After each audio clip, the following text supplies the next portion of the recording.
Hey nerds, we are going to review the last episode of X-Men 97 Season 1 starting now. Welcome to the Nerd Social. I am Colin. I'm David. And I'm Nathan. We have now gotten to the end of Season 1 of X-Men 97 with Episode 10. The title of it is Tolerance is Extinction Part 3. And our spoiler-free logline for this episode is that the X-Men's dream is put to the test as mutant-human relations reach a tipping point. David, I want to hear your thoughts about Episode 10, but also Season 1 overall. The whole episode is completely different from what I thought it would be, but I had really enjoyed it. I'm very curious about the next season coming up, and I hope the next season will start very soon. As for the season overall, I really enjoyed it. It's like the perfect revival of bringing a very beloved show back to the 90s and bring it back to the times right now. And the way it's done, the way it's written, it's not only a fanfare, but also it's something that's really new and familiar. I really enjoyed this whole season. Nathan, what is your thoughts about this episode, but also Season 1 overall? Yeah, so I'm filling in for Paula this week, but I think we talked about this a couple weeks ago when I was filling in for David. I'm really enjoying the show. I really enjoyed this episode. Pretty near perfect for me. The entire season was pretty near perfect for me. The only real complaints that I have is that maybe they would rush through a couple things that I would have liked them to linger on a little bit longer, but some things it was just right, because when you're writing a comic book, you have 12 issues a year, and some of those storylines were pulled out longer than they should have been. So they boiled most of the things down to the right elements. Some things were a little bit too fast. I wanted about 5 more episodes. That's my major complaint. But otherwise, it's been an exceptional season. One of the best things that Marvel has done in a while. Yeah, I definitely agree. This was on my list for 2 years in terms of most anticipated show. It was #1 both years, and I thought I would never come out. But when it finally did, it's well worth the whole experience. I think that it definitely raised the stakes, and also a lot of talk online about how it has, because the people that saw it when they were teenagers or younger saw it for what it was back in the day. They see it as much more of an adult themes, and there's soap operas, there are stakes, there are consequences. There's also some revelations and theories as to what's going to happen. So all of those things that we enjoy and talk about on a series, it all stuck the landing. And I think that we complain sometimes about how other shows don't stick the landing. This really does. And lastly, I think that overall the season has been very strong. I think that definitely episode 5 is really ranked up there for a lot of those consequences that I said. But also, I think that in this episode, there were a lot of consequences as well, and mysteries that we don't know what's going to happen yet. So because of that, it's really close to perfect, and I look forward to what's going to happen in Season 2 of the X-Men. That's my thoughts on it. But I want to hear basically your rating, David, about not only Episode 10, but also Season 1 of X-Men 97. For the episode 10, I give it a 9, which is a movie marathon, because not only is the season finale, but also there's a lot of action there. A lot of questions been answered, as well as there's a setup for the next season coming up. And as for the whole season itself, I would have to give it an 8. Okay. Because there were a few episodes of big highs, like you said, episode 5, and also this episode as well. But there were some episodes that's a little drag on. But it didn't make me lose interest in this. I still watch it because there were some episodes that kept me going. Nathan, how about your thoughts? Episode 10 rating and also Season 1 overall. I want to give episode 10 a 10, but I feel like there's a little bit of room for them to be a little bit better, even though episode 10 was exceptional. Like you said earlier, they stuck the landing. It's awesome. I think I'm going to give it a 9, a movie marathon. I've already watched it like 5 times. I think I'm going to give the season a 9 as well. So I get what David is saying about some of the elements that were a little bit slower, and I think maybe he's referring to episode 4 with the split episode. But part of that episode paid off 2 episodes later with Storm. Yeah. And the stuff with Jubilee paid off in this episode. Yeah. So I can't fault them. Even when they thought it looked like they were doing a deviation, they focused on character development. And they did that with every single character in this show. Yeah, I'll go with a 10 because I love the cameos, theater rental. Love it just seeing the wider Marvel Cinematic Universe, but not the 616 that we're used to in the live action movies, probably from the 90s version of these characters. So it's really cool that way. But in terms of the season, I would definitely say a 9. I think that it really superseded a lot of expectations of a lot of the things that I've seen recently. It's just really up there. And it's just an amazing thing. You just can't wait for the next thing to happen. That's my impressions of it overall. Before we get into spoilers, anything else? I would just say that the episode 5, where everything turned, basically, I think as the showrunner said, there was nostalgia in the beginning, and then there was like the turn to grow up. And I think they're going to submit that for an Emmy, and they should win. Yeah, definitely. David, anything from you before we get into spoiler territory? Let's dive in. Okay. So, if you like our conversation about X-Men 97 and other content that we put out there, please like, share, and subscribe. We really appreciate your support. So, spoilers ahead. Okay, so let's look at the first scene. We find both of them are talking about the fact that they're coming out as mutants. Magneto just trying to be very cautious about that and thinking about all the traumatic experience that he faced, and compared to Xavier being the optimist and trying to look for people that are of similar ilk and making sure that they feel safe and secure in their own worlds. So I found it very good dialogue here. And of course, this is part of the time where he's trying to penetrate his brain. This is from the last episode. And we then jump back into where they were on Asteroid M. And so this is the psychic attack where, David, you thought that this was going to be the part where Onslaught was going to appear. But it didn't happen, though, David. Yeah, this is exactly depicted in the comics of how Onslaught is created. Both the minds of Magneto and Xavier, and also the negative thoughts of anger and hatred and frustration, all combine and they create Onslaught. But it's completely different. It turned out Xavier mind-wiped Magneto to have him stop what he was doing with his magnetic powers to the Earth and also in the asteroid. Exactly. And it still could happen. Yep. Yeah, who knows? So. And then the mind penetration actually led him to control his actions to restore Earth's magnetic field. And then we get to see cameos from here. So it was really interesting to see that. Silver Samurai, Iron Man, and Captain America. We don't see the rest of the Avengers, unfortunately. Daredevil. We see 2 Avengers later on. Oh, there is. In Magneto's mind, we see 2 Avengers. Oh, yeah. 2 other Avengers. Yeah. And then we get to see Doctor Strange. So there was some nice cameos there of the restoration of Earth's magnetic field. We see Bastion in another upgrade from where he was from the previous episode. And I told the both of you guys, this whole episode reminded me a lot of the Age of Ultron Avengers movie. And he's pretty much Ultron here, but without the humor. Is much more dramatic, and he's much more sadistic than Ultron. But it's the same premise where he's pretty much trying to bring peace to the world through enslaving humanity. Go ahead, Nathan. Yeah, he's Ultron, but there's more complexity here. We were talking about this before we started recording. X-Men is a metaphor for racism, but it's also a metaphor for LGBTQ community and coming out. They had a scene earlier in the episode where Charles comes out to Magneto comes out to him. That's 2 gay people coming out to each other.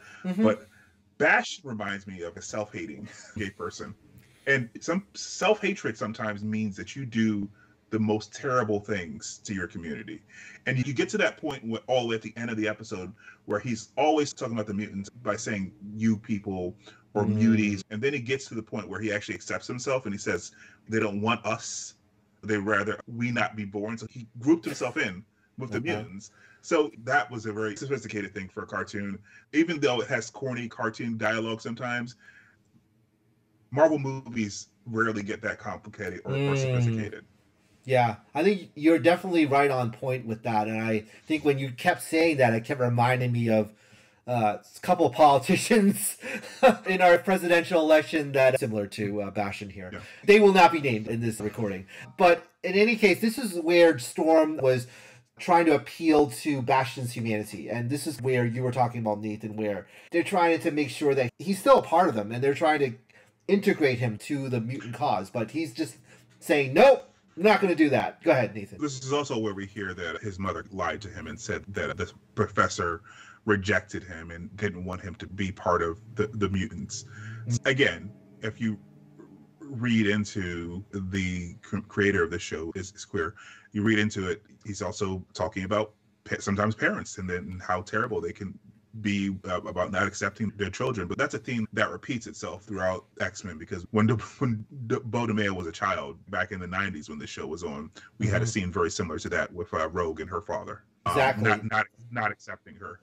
Exactly. And we then get to see more cameos here. Black Panther, this is T'Chaka, not T'Challa. This is from the 90s. It lines up with MCU. Yeah. We didn't know in the 90s, but now we do, because we did get a cameo in the 90s when Magneto originally launched Astrodam of the Black Panther. Right. But now he actually got the speaking line in this episode, so we know that it's T'Chaka, not T'Challa. Right. Which is annoying some people, but whatever. Yeah.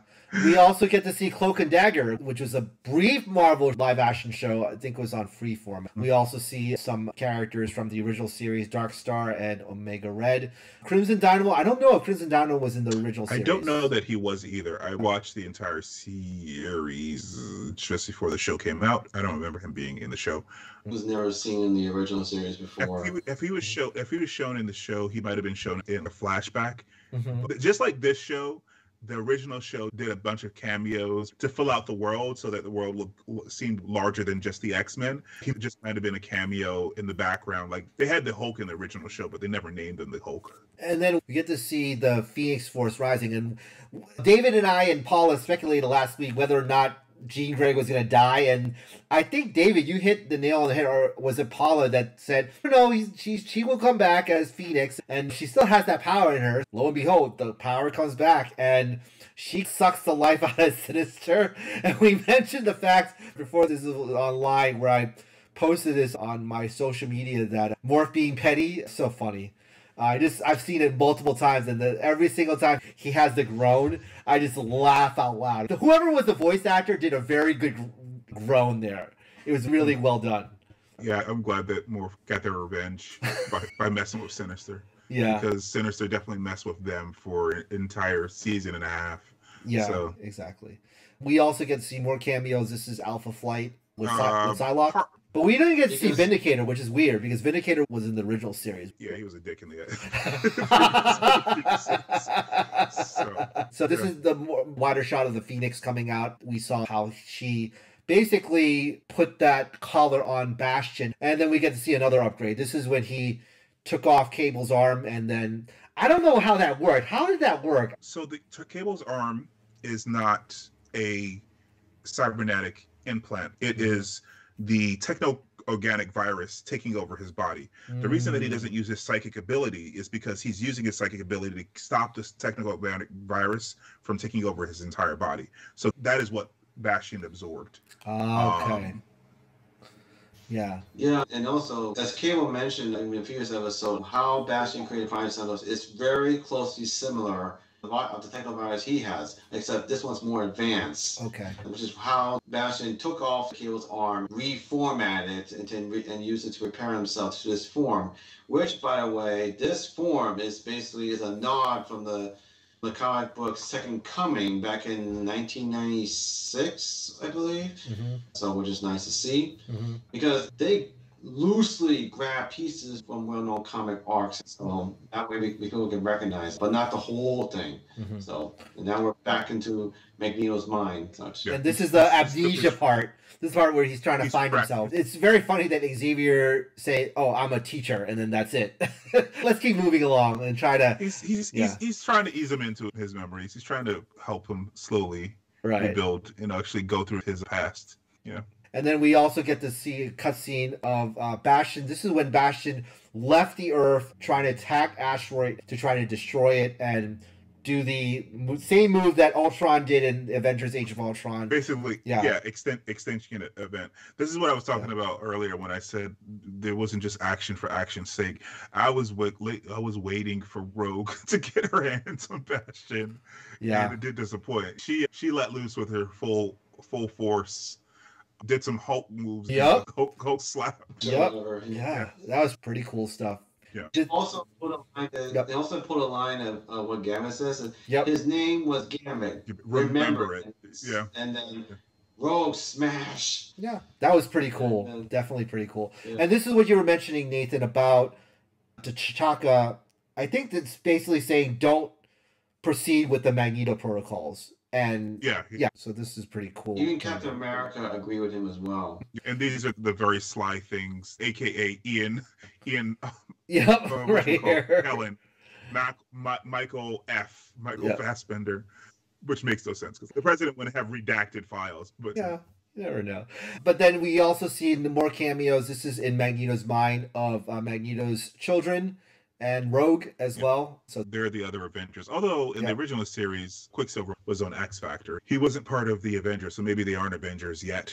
Silver and Scarlet Witch, and Polaris is there as well. Yeah, Polaris was also part of X Factor back in the episode where Iceman came to the X-Men for help, and he found Polaris. It's so weird to think that not only like in that episode they didn't know Magneto was their father, and Quicksilver was on the same team as Polaris and didn't know that was his sister. It's weird. Magneto family tree is complicated, and also I remember that in the original series there was an episode with Quicksilver and Scarlet Witch with the High Evolutionary of all people, which is weird. That was in the last season. Maybe it was the second to last, season 4. And this is a picture of Bastion getting messed up by Jubilee. This is, I think, what you would alluded to, Nathan, of Jubilee coming into her own. And she used the fireworks blades that she learned in the 4th episode to cut off his wings at first, and then she used her full force blast to blow his face off. Basically, he was making fun of her, but like famously, the first thing that Jubilee did in the 1st episode was start blowing up like electronic equipment. So her powers are very volatile to computers and electronics. We get to see Morph turn into Sauron. We saw Sauron from the Savage Land from the original series. This is just a very brief cameo here. This is where he was getting stomped by Beast with one of the Sentinels. It was like a Trojan horse moment, and he was getting stopped there. And then Cyclops basically saying, stand down. Let's not fight him. Let's just embrace the future instead of just fighting the future. So it was a really interesting line that he made there. And then Bash is, I don't know what you're talking about. You guys are crazy. I think he also mentioned they're suicidal. He's still not convinced. He's starting to come around here. So to the point I was talking about earlier, where they try to get through to him, and he's trying to appeal to my humanity.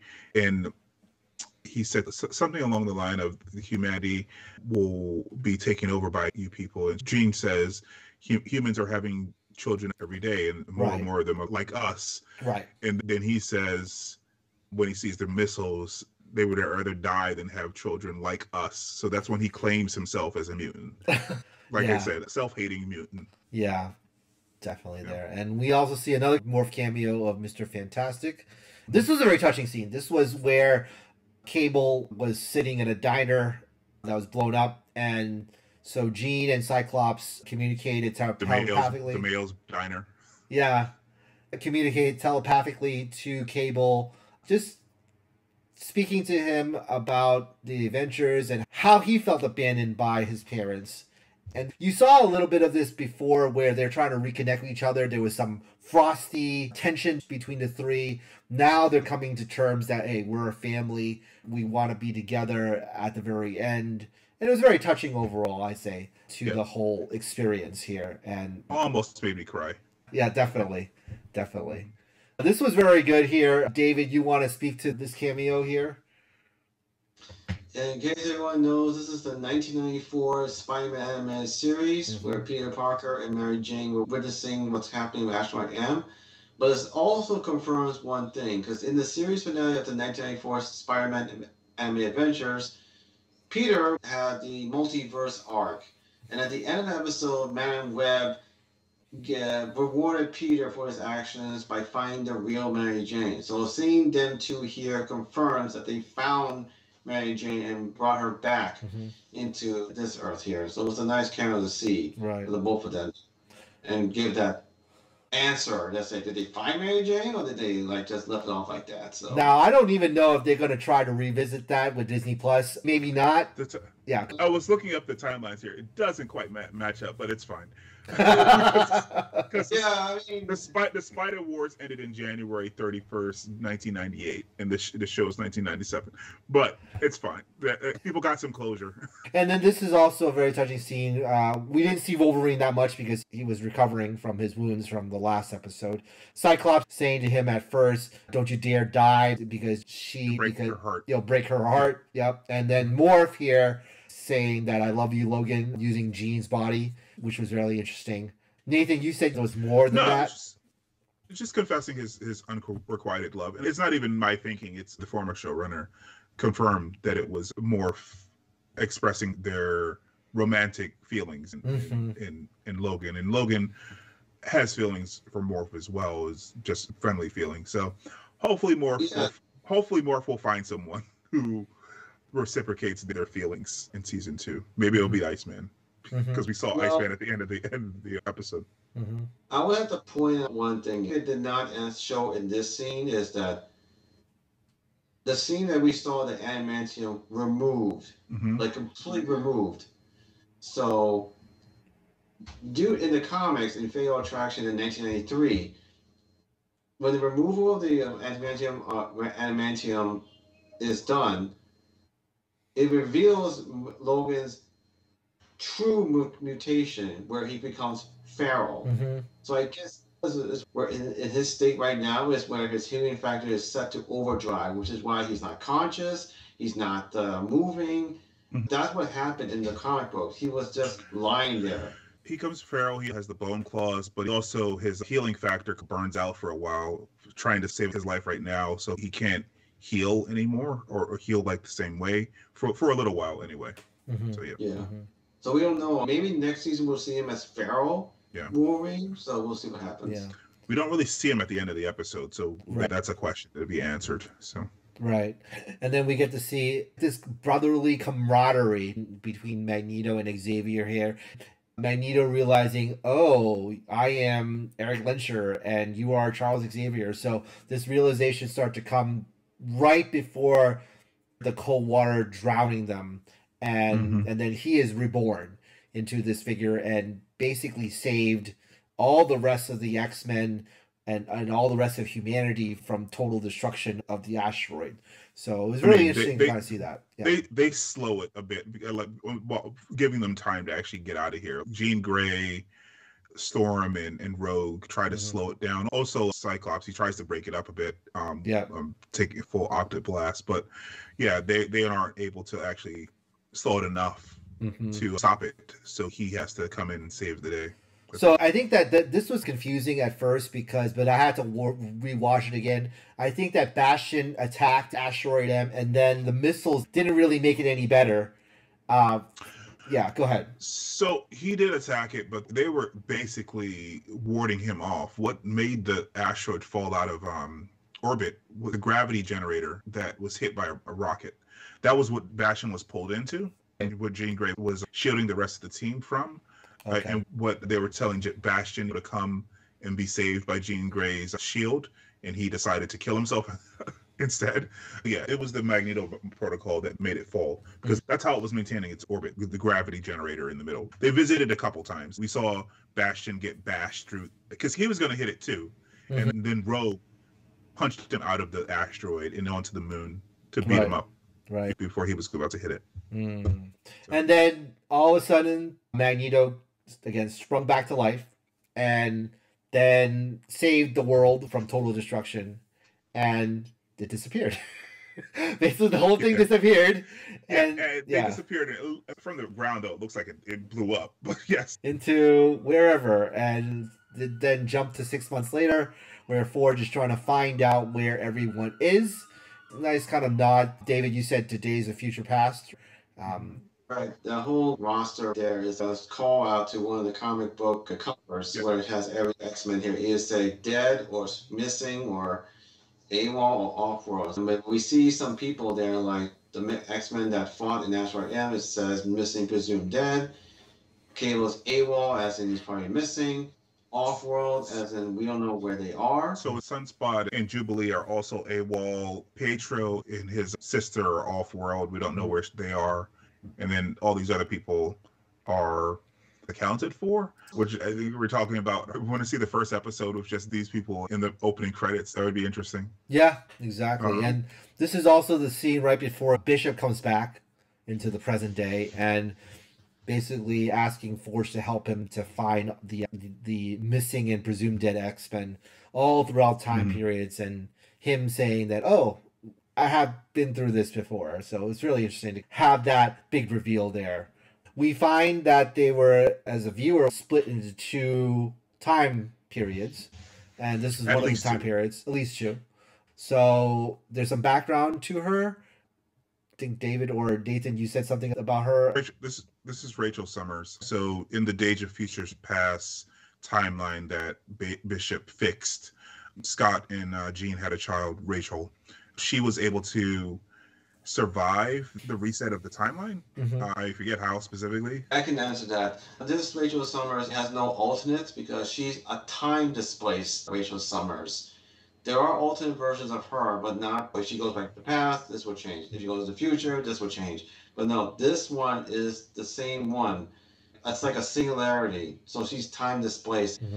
But to answer your question, how she got where she is, because in her time, after the events of Days of Futures Past, she was joining a different X-Men related team called the Excaliburs, and she was rescuing a teammate who was trapped in the time stream. And then once she saved that teammate of hers, she got trapped and then somehow gets split into 2. So this one is one half of Rachel Summers, aka Mother Ascani. So that's how she came where she is. The other half is in the far, far future, which is basically the end of time. But that Rachel Summers is captured.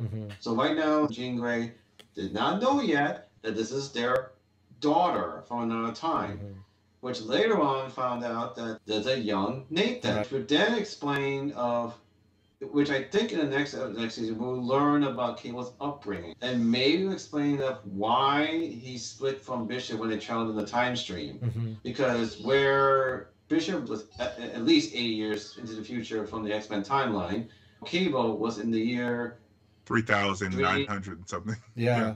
3,999, which is where they are right now. Maybe we'll get answers of how he became who to be, of how Cable became who he is. We get a hint of, in the scene where he's coming out, we see his arm already infected by a technovirus. And then we get to see the other part of the team that traveled back to 3000 BC. It was Rogue, Nightcrawler, Xavier Magneto, and Beast got transported back there. We don't know where Storm is. We don't know where Logan is. We don't know where Morph is. That's why I said it's at least 2 timelines. They may be somewhere else in time. Yeah. But we get to see a big number of them are in ancient Egypt. Yeah. And then we get to see here El Salvador. We saw that's Apocalypse. So this kind of reminds me of Kang, because I don't know whether or not he's going to be a good mutant, or is he going to be the evil mutant? He didn't start as an evil person, right? Exactly. No, he didn't. Yeah. In the beginning, in the comic, when he was first explained his origins, he was never a bad mutant. It's just that he was treated very badly by his people because of his abilities. Because he was first portrayed as a god, but then when he sees how they see him, that's when his hatred towards humanity is when growing in him. But like I said, this is one incarnation of him, because the way Apocalypse is being able to live so long is by a symbiote. His essence goes from host to host when the host's body is getting too old or fragile or possibly dead. So he has to switch to another host. Right. We saw a little bit of that in the X-Men Apocalypse movie. And then finally... Poorly done, but yes. Yeah. Yes. And then finally we see, this was a post-credit scene, present-day Genosha and Apocalypse picking up Gambit's old card. So that's how it all ended. And Gambit is, at one point, was the Horseman of Death. So I guess that's how we'll see him come back. Yeah, that one is from the 2006 story arc, Decimation, where Gambit is revived by Apocalypse. Yep. So, And which will cause more and more drama for Rogue next season, I'm sure. Pretty much. Yeah, pretty much. And that's how it ended the first season. And any kind of speculation as to what you would like to see in season 2, or what you think is going to happen in season 2? This team has been great. Hopefully they can make Apocalypse work. He doesn't really usually work. He's usually boring, except for the Age of Apocalypse. I actually would like to see the Age of Apocalypse for at least half of the season, because that was actually a pretty good story. And seeing some of the same characters in completely different timelines. They did that with Bishop, with Charles Xavier dying and the whole world is different. I would like to actually see more of what that looks like in Age of Apocalypse with Magneto as a freedom fighter. And that whole run, I think it lasted 6 months or a year, I don't know. But they changed every single book. And they changed the lineup every single book because the reality changed. So that would be interesting. David, what do you want to see in season 2, or also what do you think is going to happen?